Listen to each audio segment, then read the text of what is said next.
Hello everyone, कैसे हैं आप सभी। आई होप कि सभी अच्छे होंगे। आज की इस वीडियो में हम कक्षा 4 की एनसीईआरटी की हिंदी की किताब रिमझिम के पाठ 7 दान का हिसाब के क्वेश्चन आंसर करेंगे। तो वीडियो को शुरू करने से पहले आप हमारे चैनल को सब्सक्राइब कर लें ताकि आपको आने वाले वीडियोज़ के नोटिफिकेशन मिलते रहें। तो आइए देखते हैं। इस पार्ट में क्वेश्चंस दिए गए हैं, तो इन क्वेश्चंस को अब हम सॉल्व करेंगे। तो यहाँ पर एक क्वेश्चन है कि राजा किसी को भी दान क्यों नहीं देना चाहता था। तो स्टोरी पढ़ी थी, क्यों नहीं देना चाहता था, क्योंकि जो राजा था वह सभी जो सारा धन था उसे अपनी सुविधाओं पर खर्च करना चाहता था। तो इसका आंसर क्या होगा। राजा अपनी सुख सुविधा पर तो बहुत खर्च करता था, लेकिन दूसरों के लिए बहुत कंजूस था, यानी कि कुछ भी नहीं करना चाहता था अपनी प्रजा के लिए, इसीलिए वह किसी को भी दान नहीं देना चाहता था। अब अगला क्वेश्चन दिया गया है कि राज दरबार के लोग मन ही मन राजा को बुरा कहते थे, लेकिन वे राजा का विरोध क्यों नहीं कर पाते थे। क्यों नहीं कर पाते थे, क्योंकि वे लोग राजा से डरते थे। राजा को क्या थी, शक्ति थी सभी को सजा देने की, जो वह कहता था सभी को करना पड़ता था। तो इसका आंसर क्या होगा। राज दरबार के लोग मन ही मन राजा को बुरा कहते थे, लेकिन वे राजा का विरोध नहीं कर पाते थे। क्यों। इसका कारण यह था कि वे राजा से बहुत डरते थे। उन्हें इस बात का डर था कि राजा कहीं उन्हें दंड ना दे बैठे, उन्हें सजा ना दे दे। अब अगला क्वेश्चन दिया गया कि राज्यसभा में सज्जन और विद्वान लोग क्यों नहीं जाते थे। तो क्यों नहीं जाते थे, क्योंकि राज्यसभा में सज्जन और विद्वान लोग इसलिए नहीं जाते थे क्योंकि वहां पर उनका सत्कार बिल्कुल नहीं होता था। उन्हें राज दरबार में सम्मान नहीं दिया जाता था, उन्हें अनदेखा किया जाता था। अगला क्वेश्चन दिया गया है कि सन्यासी ने सीधे सीधे शब्दों में भिक्षा क्यों नहीं मांग ली।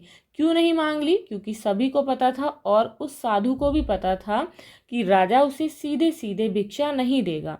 इसीलिए यदि सन्यासी सीधे सीधे शब्दों में भिक्षा मांगता तो राजा इतनी बड़ी रकम देने के लिए कभी तैयार नहीं होता। इसीलिए सन्यासी ने ऐसे तरीके से भिक्षा मांगी कि राजा ने उसे बहुत छोटी रकम समझा। अब यहाँ पर क्वेश्चन में दिया गया है कि राजा को सन्यासी के आगे गिड़गिड़ाने की जरूरत क्यों पड़ी। राजा ने सन्यासी को भिक्षा देने का जो वचन दिया था उसके अनुसार उसके खजाने से 10 लाख से भी अधिक रुपए निकल जाते और राजा दिवालिया हो जाता, यानी कि कंगाल हो जाता। अपना राजकोष बचाने के लिए ही उसे सन्यासी के आगे गिड़गिड़ाने की जरूरत पड़ी। अब यहाँ पर दिया गया है कि तुम नीचे दिए गए वाक्यों को किस तरह से कहोगे। यहाँ पर वाक्य दिए गए हैं, आप उन्हें दूसरी तरीके से लिखेंगे कि इस वाक्य को आप किस तरीके से और कह सकते हो। जैसे कि यहाँ पर पहला वाक्य है, दान के वक्त उनकी मुट्ठी बंद हो जाती थी। तो इसे और किस तरीके से कह सकते हैं, जैसे कि दान के समय वे कंजूसी करने लगते थे। हिसाब देखकर मंत्री का चेहरा फीका पड़ गया। तो फीका पड़ गया यानी कि हिसाब देखकर मंत्री उदास हो गया, क्योंकि हिसाब में बहुत अधिक खर्च हो गया था। सन्यासी की बात सुनकर सभी की जान में जान आई। तो इसे हम किस तरीके से और कह सकते हैं, सन्यासी की बात सुनकर सभी को राहत मिली। लाखों रुपए राजकोष में मौजूद हैं, जैसे धन का सागर हो, यानी कि राजकोष में धन के सागर जैसे लाखों रुपए मौजूद हैं। कभी कभी कुछ इलाकों में बारिश बिल्कुल भी नहीं होती, नदी नाले तालाब सब सूख जाते हैं, फसलों के लिए पानी नहीं मिलता, खेत सूख जाते हैं, पशु पक्षी जानवर लोग भूखे मरने लगते हैं। ऐसे समय में वहाँ रहने वाले लोगों को मदद की ज़रूरत होती है। तुम भी लोगों की मदद जरूर कर सकते हो। सोचकर बताओ तुम अकाल में परेशान लोगों की मदद कैसे करोगे। तो यदि आपके यहाँ ऐसी कोई परिस्थिति होती है तो आप अपने आसपास के लोगों की मदद किस तरीके से कर सकते हो, आप इसके बारे में अपने विचार लिखेंगे। तो जैसे कि इसका आंसर है, अकाल में परेशान लोगों की मदद के लिए मैं अपनी कक्षा के सारे बच्चों को इकट्ठा करूंगी या करूंगा। हम सब मिलकर पैसे इकट्ठे करेंगे और उससे खाने पीने की चीज़ें खरीदकर उन लोगों तक पहुंचाएंगे। हम उन तक पानी भी पहुंचाएंगे। हम बड़े लोगों से प्रार्थना करेंगे कि वे भी उनकी मदद करें, उनकी सहायता करें। तुम्हारे विचार से राज दरबार में किसकी क्या क्या जिम्मेदारियां होंगी। तो अब राज दरबार में कौन कौन होते हैं। तो मंत्री की क्या जिम्मेदारी होगी। मंत्री पूरे राज्य की देखरेख करता है, वह लोगों की परेशानियों को राजा से बताता है, वह हर मामले में राजा को सलाह देता है जिससे राजकाज अच्छी तरह से चलता रहे, वह जनता की देखभाल करने में राजा की मदद करता है, उसी की सलाह से राजा दूसरे कर्मचारियों को नियुक्त करता है। अब नेक्स्ट है भंडारी। तो भंडारी का क्या कार्य होता है? भंडारी राजा के खजाने की देखभाल करता है। वह राजकोष का सारा हिसाब किताब रखता है कि कितना खर्च हुआ है और कितना राजकोष में धन बचा है। राजा के आदेश पर वही हर तरह के लेन देन करता है। सभी ने कहा हमारे महाराज कर्ण जैसे ही दानी हैं, यानी कि जैसे कर्ण दान करता था वैसे ही हमारे राजा दान करते हैं। अब पता करो कि कर्ण कौन थे। तो कर्ण कौन थे? कर्ण कुंती के सबसे बड़े पुत्र थे। वह बहुत बड़े दानी थे।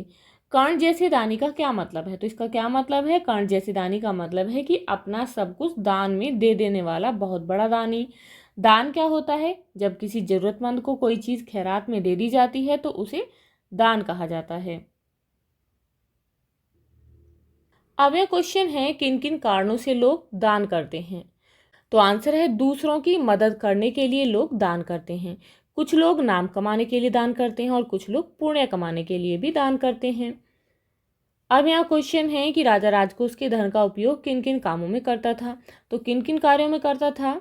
वह राजकोष के धन का उपयोग सुगंधित वस्त्रों, मनोरंजन और महल की सजावट में करता था। यानी कि वह सारे धन को अपनी ही सुख सुविधाओं पर खर्च करता था, ना कि अपनी प्रजा की भलाई के लिए। तुम्हारे घर में जो पैसा आता है वह कहाँ कहाँ खर्च होता है पता करके लिखो।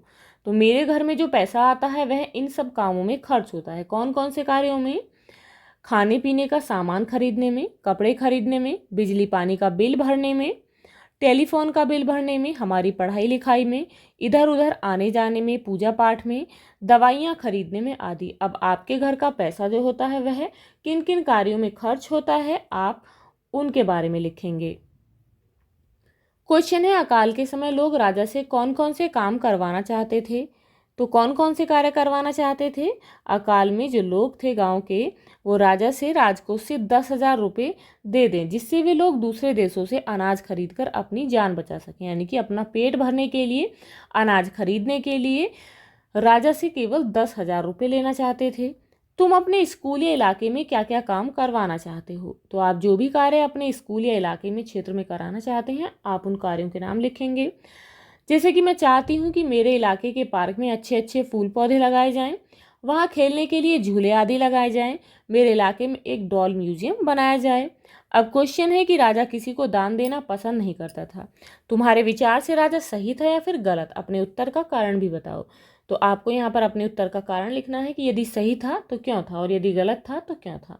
तो इसका आंसर है राजा गलत था क्योंकि राजा गलत था क्योंकि मुसीबत के समय प्रजा की रक्षा करना राजा का कर्तव्य होता था, जिस कर्तव्य को वह राजा पूरा नहीं करता था। राजा दान देने के अलावा और किन किन तरीकों से लोगों की सहायता कर सकता था? तो और किन तरीकों से कर सकता था? राजा अपने अनाज भंडार से लोगों में अनाज बांटकर उनकी सहायता कर सकता था। वह गाँव में कुएं और नहर खुदवा सकता था जिससे भविष्य में अकाल की नौबत न आए। अब यहाँ पर है कि पूर्वी सीमा के लोग भूख प्यास से मरने लगे। पूर्व, तो यहाँ पर शब्द के दो अर्थ हैं। पूर्व शब्द के कौन कौन से? एक दिशा को कहते हैं पूर्व, पूर्व दिशा होती है, और पूर्व का दूसरा अर्थ होता है पहले। आगे ऐसे ही कुछ और शब्द दिए गए हैं जिनके दो दो अर्थ हैं। इनका प्रयोग करते हुए दो दो वाक्य बनाओ।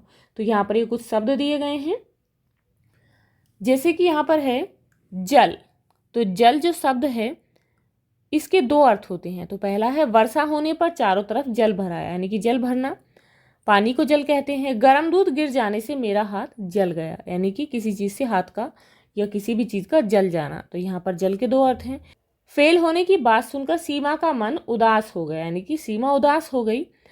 दूसरा है आज मेरे पापा ने 4 मन गेहूं खरीदा। तो 4 मन यहाँ पर कितनी ये मात्रा है? मन कहते हैं 40 किलो को। तो यहाँ पर मन के दो अर्थ हुए। नेक्स्ट है मगर। मगर ने बंदर से अपना कलेजा लाने को कहा। तो मगर का अर्थ है यहाँ पर मगरमच्छ से। आभा ने बहुत कोशिश की मगर, मगर का यहाँ अर्थ क्या है? दूसरा, लेकिन तितली उसके हाथ नहीं आई। तो ये थे आपके पार्ट के क्वेश्चन आंसर। आपको अच्छे से समझ में आ गए होंगे। तो मिलते हैं नेक्स्ट वीडियो में अगले पार्ट के क्वेश्चन आंसर के साथ। If you like this video, please like and share, and if you are new on this channel, please subscribe the channel. Thank you.